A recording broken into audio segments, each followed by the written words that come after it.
Healthcare, of course, a huge expense for families. And as the president's 100th day arrives, Congress is still trying to repeal and replace Obamacare. House Republicans gaining some conservative support this week. Still unclear whether they have the votes to pass it next week. Caught in the middle, millions of Americans who rely on Obamacare, many of them who voted for President Trump. ABC's David Wright visiting one Kentucky town that went big for the president. Deep in the heart of coal country, folks are watching the healthcare battle with interest. Right now we're driving through eastern Kentucky, the Smoky Mountains. And what's interesting about this area is that 80% of the people here voted for Trump. But surprisingly, this is an area that's boomed under Obamacare. Dr. Van Breeding sees patients every day who are struggling and count on Obamacare. Has this been a stressful 100 days for you? It was because, we had to try to figure out what we were going to do if it did get repealed. Mike Taylor drove a coal truck until 2015 when he was diagnosed with black lung disease. He voted for Trump, but depends on Obamacare.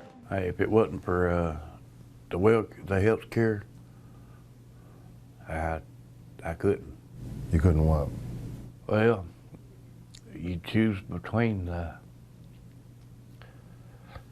eating and surviving, roof over your head.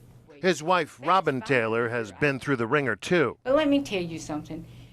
They need to come and live a day in my house with him. When he walks through the house and he can't breathe, that his lips is turning purple and his face is turning black because he can't breathe. The Taylors give President Obama full credit for providing them with health coverage, but they're still 100% behind Trump, hoping he'll bring back jobs and stand up for America. An empire ain't built overnight. Does any part of you think I shouldn't have voted for this guy?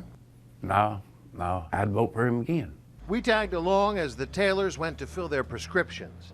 How much would this medicine run you? If you Almost $6,000.